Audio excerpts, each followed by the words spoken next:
let's talk about 5 reasons why I love these guys.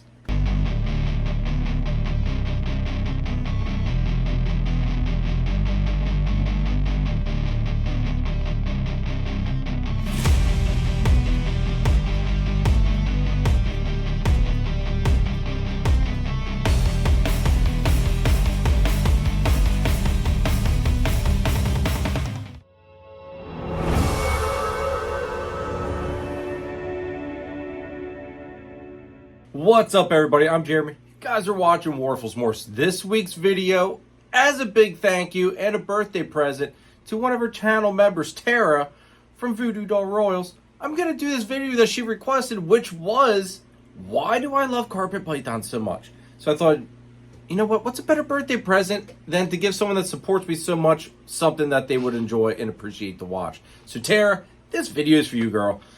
Again, thank you very much, everybody, for all the love and support. Make sure you guys hit that like button, hit that subscribe button, hit that notification bell, please, and drop me a comment. What do you guys think about these awesome guys? I mean, this dude's freaking beautiful and amazing. This is one of our babies from the 2023 season. He's probably the most shown off one out of the 2 holdbacks, which I think you guys can see exactly why. But we're going to dive into why I love carpet pythons so much, and especially the jungles. So make sure you guys stay tuned for that. Let's go ahead, and throughout this video, you guys are going to get to see the channel sponsors. So make sure you guys please give them some love and support. I greatly appreciate them associating their brand with my brand. Appreciate their love and support. So go check them out as well. So let's go ahead and dive into this. Lucas Landon Royals produces some truly high caliber snakes. Kai has been breeding ball pythons for 6 seasons and counting. He's working toward multi-recessive combos such as DG Clown, Hypo Clown Pied, Sunset Candy Pied, and DG Exantic Pied. He's working with several other species of snakes, but next year he's going to start breeding Boa Imperators, and he also has a small group of super dwarf retics. So be on the lookout for some super dwarf cow retics. Become a royal at Lucas Landon Royals. If you want to use the best reptile record keeping and tracking software on the market today, scan the QR code or click our partnership link in the description down below for a free 30-day trial of Husbandry Pro. I promise you, you will not regret it. Reason number 1 would be the morphs, the line breeding aspect, the locality aspect of them. Depending on what look you want to go with, depends on which locality you want to go with. Now, like I said, focusing on the jungles because that's what I work with. That's what I love. This is my bread and butter right here. I love these guys, which, like I said, you can't deny that. That's some beauty right there. But you've got the zebras as far as the main morphs with the jungles. Now, with the jungles, though, you get a lot of line breeding. And by line breeding, I mean people that have bred throughout the years to basically get the best yellows of the yellows, the best blacks, basically going for that contrast. Now, you also have locality stuff like the gelatin stuff, which is kind of like a natural exantic. You guys know I love my exantic. So, of course, that's going to be another thing that attracts me, which I'm hoping to add a pair of gelatins here in the near future. See how that goes, because I have another one, which is more of a line bred trait that I want to add this year, hopefully. That is this is hard to do this looking at the camera and keep an eye on him. But the line bred trait that I really want to add this year are the ivory jungles, folks. Now, ivories look basically like what you would want out of an exantic without it being really an exantic. It's just a line bred trait throughout the years. Now, instead of it being a yellow and black snake, it is a white and black snake. No recessives involved with it. It is just solely a line bred trait. Now, of course, you guys, like I said, I love my exantic, so that's got to be something that I've got to add. And that's something that I really need to be adding this year, hopefully, because, let's face it, folks, I mean, from what I have seen, images of adults and everything, they're even more breathtaking than what these guys are. I mean, just absolutely gorgeous. Look at that guy. How can you not love that, folks? Can't find that missing piece to your breeding project? Hit up Triforce Morphs. They've been in the industry for 10 years and counting. They're working heavily with clown pieds, hypo clowns, hypo pieds, along with lace, citron, and the Matter project. Can't let out the fact that they have crested geckos as well. Trust, respect, and integrity. That's the Triforce way. Are you ready to take it to the next level? Then check out DTMG Pythons. Danny is best known for his awesome clown ball python projects. This year's focus is Confusion, Hurricane, and Disco Inferno clowns. He also specializes in high-end crested gecko morphs such as Exantic, Lily White, and Exantic Lily Whites, along with the Deadpool line of gargoyle geckos. Check out his morph market and Instagram, DTMG Pythons. Just buy it. Now, the second reason I love these guys, the color change. I will try to find a picture of what this guy looked like right out of the egg. Or not right out of the egg, but, you know, when I decided I was going to hold him back. Because he has changed color so much from when he hatched. He was not this beautiful black and yellow. Now, he's actually even starting to go into his shed cycle. So, you know, he's not looking as pretty as he normally does. But the color change, folks, is phenomenal. When they hatch out, I mean, these guys are super teeny tiny. So their main line of defense is to blend in with their surroundings. That way they can survive because everything is so much bigger than they are. Which that leads on to a whole nother reason why I like them. But we're going to stick here with the color change first. So when these guys hatch, that is the worst this animal will ever look in its whole entire life, folks. Its whole entire life. It only gets better as it ages. So unlike ball pythons where when they hatch, that's the best that animal's going to look normally. There's certain genes that do help them out as they age. But stereotypically and normally, when that animal hatches, that is the best it's going to look. These guys only get better. They're like fine wine, folks. Fine wine. They get better with age. Mwah. Anyway, so that color change, I think it's neat to watch as well because you get to see something go from the quote-unquote ugly duckling to a beautiful swan, essentially. Absolutely amazing to watch and see it unfold, you know, in front of your eyes. I think that it's just one of the coolest aspects of these guys as well. Now, the other thing I like is the temperament of these guys. Now, everybody right now is probably thinking, whoa, hold the freaking train, man, because carpets are mean and nasty. Does this look like a killer to you folks? I mean, maybe to a mouse or a rat, like, you know, these guys are getting rat pups now. Small rat pups, but maybe to them, yeah, this is a cold-blooded killer. But I will tell you this much, folks. Friendly as could be, no different than a ball python at all. Now, as babies, some, yes, they might have a slight temperament, but that goes back to the size thing. Everything's so much bigger than them. They're afraid. Of course, you got to have a little bit of spice to fend off those bigger animals that want to try to make you the meal. So naturally, yeah, they got a little bit of attitude sometimes. Like I said, this guy and his sister that I held back, no attitude at all the whole time that I've had them. They've been gems, folks. Absolute gems. Now, old dad up there, right there, and there's Xena, which we all know Xena is a male now. Slight attitude, but with a lot of working, he's good to handle. You can't argue with it. I mean, it was a very rewarding experience to put forth all that effort to make him be the way he is today. Like, I love working with that dude. Like, you guys probably get sick and tired of seeing him. Would have showed you Mom, which I don't know if you can see. She's right in there. Can't see her though, but she's actually gravid. She's going into her pre-lay shed. So be ready, folks. We're gonna have baby carpets. So hopefully this video makes you want to get one because I'm gonna have plenty for this 2024 season. But the temperament, folks, like I said, as babies, okay, you might get one that's a little nippy, a little feisty. The bites don't hurt. They've got they're tiny. They're super teeny tiny. If at most you might maybe get a minute drop of blood from a bite. Like, you don't even know really that you got bit. It's more of the startle that you saw yourself get bit and it startles you. That is the big they're feisty thing. As they get older, as they realize that you mean them no harm, and as you work with them, I hate putting a numeric value to it, but I'm going to say probably 95% of them calm down and realize, you're a cool dude. You're okay. We'll let you hold me today. With that being said, I mean, there are going to be those few that, maybe don't settle down or are cage defensive. Some of them are cage defensive. Once you get them out, they're completely fine. Xena's a prime example. He's cage defensive. You get him out, and now, granted, he's gotten a lot easier to get out throughout just me working with him and everything.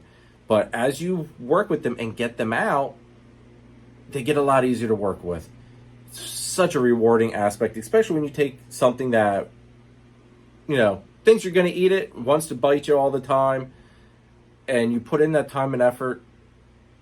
It feels like you conquered something. Like you've conquered the beast, so to speak.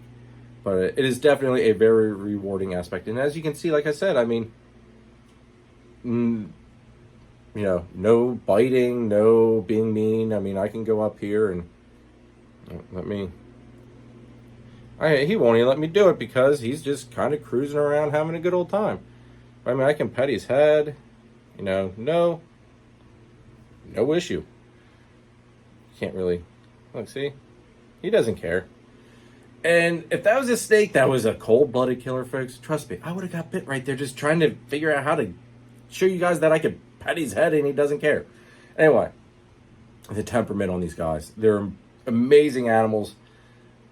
They're always thinking. They're intelligent.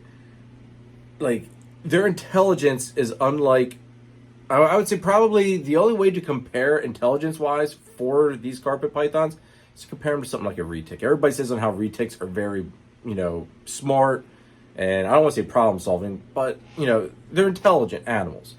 These guys, working with carpets like I have for the past, I've like 4 years now, I've been working with them, breeding now for 2. Working with these guys, it's like being part of Jurassic Park, being the raptor guy, being, Owen from Jurassic World or whatever. That's what it's like, folks. You are the raptor tamer with these guys, basically. It's a very rewarding experience. They're just very highly intelligent. They learn quick. They associate things with certain other things as well. Hook training, if you have one that you need to hook train, you tap it or rub it with the hook, and you can get them to realize, hey, I'm going to be worked with. This isn't feeding time. Stuff like that. Like, they are super, super smart animals, folks. Do not let someone tell you that these guys aren't smart, because I will tell you this much. If someone's telling you that these guys are not intelligent creatures, they haven't worked with them long enough. Because these guys certainly are some of the most intelligent snakes, I would say, out there. Make sure you check out Nathan at Infinite Possible Pythons. He is your guy to go to if you want to get into the Bang project. On top of it, he's working a bunch of awesome ball python projects. Kahua geckos, Leachianus geckos, crested geckos, some scaleless corn snakes, and he is your one-stop shop for all your branding needs. So check him out. Make sure you check out Chris at S Reptilia. If you're looking for a ball python, boa, colubrid, blood python, he is the guy to go to. He's also a rat breeder on the eastern side of PA, and he is Pennsylvania's distributor of Cocoa to Go and the Chipper, which is by far the best cocoa substrate on the market today. So make sure you go ahead and check him out. Now the next thing, reason number 4. Like I said, there's no rhyme or reason to how I have these, numbered. But reason number 4, the size. Like I said, they start out really small as babies. So as a breeder, it makes them super efficient and it's able to keep them in a rack system. You can go and you can put them in a tub with the water bowl, a hide. I use a piece of orange construction netting, and it gives them a perch. It's super efficient for these guys. Like, it's the definition of efficiency. You can give them everything they need in your rack system for so long. These guys are about 18 inches long, folks. And I have them now into a 55-40 rack with the same setup. Hide, water bowl, the construction netting, so that way they can perch. If you don't give them that ability to perch, they get what's called a limp tail, basically. And it's just because they're not using their tail to wrap it up onto branches and stuff like that. You gotta make sure that they can use that tail. But it's the perfect setup still. Like, I don't need to rush to get them into one of these big enclosures because they don't really need it at this point. You could put them in a bigger enclosure. I would not recommend putting them in a humongous closure as a baby this size. Just take your time, bump them up as you would anything else, you know, just bump it up accordingly. But eventually, these guys will be up in the big 4x2x2 enclosures like I've got my adults in. The size is perfect. Now, for length, you're looking on average, folks. I'm going to say on average, and this is even basically across the whole board with all carpets. On average, you're looking about 4 to 8 foot long animals. Okay, now females genuinely normally bigger. Xena is an abnormally large male. He is about 7 foot long. He's a big jungle male. But on average, 4 to 8 foot long, no matter what locality you're working with. 4 to 8 foot long is the average, okay? Don't hold me to the exact numbers because, like I said, it's an average number. Some subspecies stay shorter, some stay longer. On average, 4 to 8 foot. And to me, that is like the perfect size because, one, a 4x2x2 enclosure, which I would not go any smaller than that for an adult carpet python. I will tell you that much. From the breeding aspect, it gives them everything they need. They can stretch out like they need to, and it's very space efficient for me as well. But bigger, you know, as an adult, hey, give them all the space you want if you can. Do it. They'll love it. They do need more of the vertical space, so keep that in mind. You know, length is nice, height is even better because these guys, as you can tell, do like to perch. Where I can never get that right. See, perching. So you can tell this guy's constantly trying to find something that's a little bit higher to get to than where he's at now. They like to climb, folks. But yeah, the size is perfect. They have 4 to 8 foot length on average. I would even say, on average, you're probably talking about 6 or 7 foot on average as your adult animals. So it's the perfect size. They don't get super girthy. These guys stay pretty slender. Now, Xena can eat a medium rat. My adults eat a medium rat. I feed them every 2 weeks. Perfect size. It's not overly huge. They're amazing. They are literally the perfect size snake, in my opinion. Literally the perfect size snake. And they move around. They're interactive. You know, like, what more can you really want? Like, perfect size. They move. They stay out on display for you to be able to see the perfect display animals. Amazing to work with. As you can tell, they just keep moving. And they're not like super fast. They just go at a steady pace. It's absolutely amazing. Now, my very last reason, because this video is getting a little long, very last reason is going to be from the breeding aspect of it. These guys lay nice size clutches. My first clutch from my first year female was 11 eggs. They can lay up to 20 or 30 eggs in a clutch, depending on size of the female. Locality, I think, plays a little bit of a part on that as well. Don't quote me on that, though, because I don't know about other locality. But on average, I'd say probably about close to 20 eggs is what you're looking at. I've heard of clutches up to 30. So you get a nice size clutch. So as a breeder, that's a nice return for all your hard work and labor. Now, obviously, as a breeder, you're going to hold on to these guys for a little bit longer because you want to see who colors up and who doesn't. They all, you know, go through a good color change. So breeders hold on to them normally a little bit longer than what they would with other species of snakes. Just because if you're going to hold one back, you want to hold back the creme de la creme. So a lot of times breeders will hold them back for up to maybe a year even before they release them. Some do, some don't. I just kind of went with my gut feeling on what I wanted to hold back, and I just let the others go once they were ready. So you've got a nice clutch size. You get a decent amount of babies from it. So I know a lot of people don't talk about the profit of it, but there's a little bit of a profit to be made from that aspect of it. The ability to line breed for a look is even one of probably the top reason with the breeding aspect that I love about these guys. Like I said, the ivories, that's a line bred look. They just kept breeding the palest of the yellow until they got to white. So, like, for instance, this guy here, he has a phenomenal amount of tipping going on. And tipping is like, let me see here, all of these yellow scales that have black outlines. That the black outline is the tipping. And you can tell that this guy has a phenomenal crazy amount. He's even got some on his head. I don't know if it's going to show up on camera. Yeah, he's kind of looking at the camera. Anyway, he's got a phenomenal amount of tipping on his head even starting to come through, which is, I think, pretty amazing. So, I'm going for this very tipped out look with this male. That's what I'm going to start line breeding. I want to go for that diamond python look to where it eliminate as much pattern as I can, but try to get as much of that tipping to where it's just a yellow snake essentially with black outlines. That's my end goal with it. I think that'll look really awesome. So that's my goal for him. His sister, she has a little bit more blacks, and beautiful blacks, might I add. But towards her tail end, she starts getting a lot of tipping. So we're going to see what I can do with her. I might even go pair the two of them together and go for, try to get that, more tipped look. We'll see.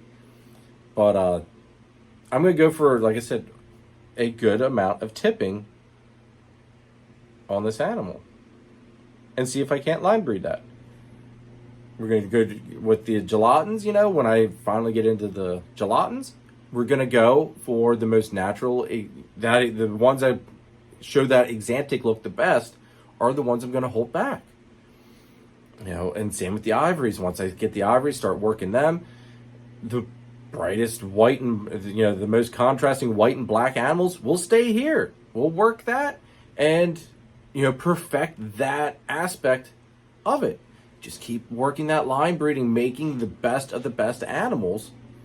So that way, when I sell stuff to you folks, you guys are getting the best of the best.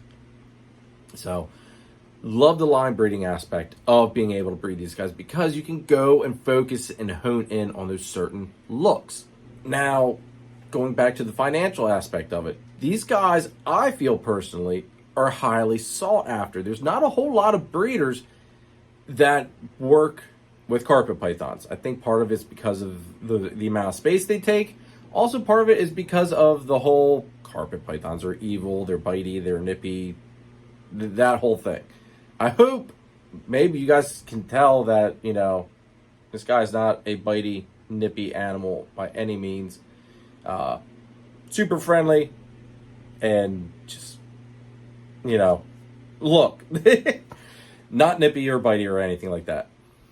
But I feel that the market is very good with them. They have a very consistent price. I have not seen the prices drop drastically or crazy like the ball pythons have. The ball python market has just, it's amazing to see what prices have done within the past year. The carpet python market, guys, is still strong. Part of it is because there's not so many people working with these, so when the economy drops a little bit, these guys stay consistent. It's supply and demand. There's not many of us working with these beautiful gems out there. So, it makes them a little bit more, a little higher, I don't want to say standard. Makes them hold their value a lot better and a lot longer. Makes them just that much better.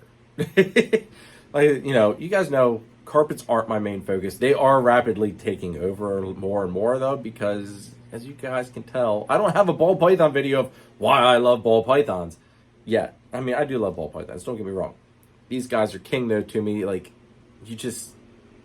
Not one looks the same. So the market is great. The prices are, from a buyer aspect, they're very affordable, but they are not $100 snakes by any means. I would say on average, a base male, just a normal jungle male, starts at 400. Depending on the lines, the genetics, all that stuff, it goes up from 400. So, and plus the look, depending on the look, it goes up. $400 base is what I feel is kind of the average and the standard right now for your jungles. And I think that's a pretty decent price for an animal. And like I said, I think everybody should have one of these because these guys are just absolutely phenomenal. But that's going to be it, folks. I hope you guys enjoyed this video. Tara, I hope this video is what you wanted. Actually went a lot longer than what I thought I would. I mean, I'm looking at the thing now and it says it's like 20 minutes long. I don't know how in the hell I want 20 minutes talking about 5 things as to why I like these animals. But But I hope you guys enjoyed this video. Make sure you guys hit that like button, hit that subscribe, hit that notification bell. Drop me that comment. What do you guys think about what I consider to be the most beautiful snake out there on the market? Make sure you guys check out our channel members. They're right here. Thank you all to all the channel members. I appreciate all the love and support. Check out the description, folks. There's a link to, if you guys would like to support the channel by becoming a channel member, click that link, see which tier you enjoy the most, or which tier would fit you the best. There are going to be things being added to the top tier, which I believe, no pun intended, is the jungle carpet tier. Feel free to check that out. There will be a code coming out for shed testing from Gray Rider Reptiles, shedtesting.com, guys. We are partnering with them for our top tier channel members. You guys are going to get a discount code here in the near future, so be ready for that. Also, check out all of our channel sponsors, please. Greatly appreciate all their love and support. And that will be it for this week's video. I will catch you next time. Later.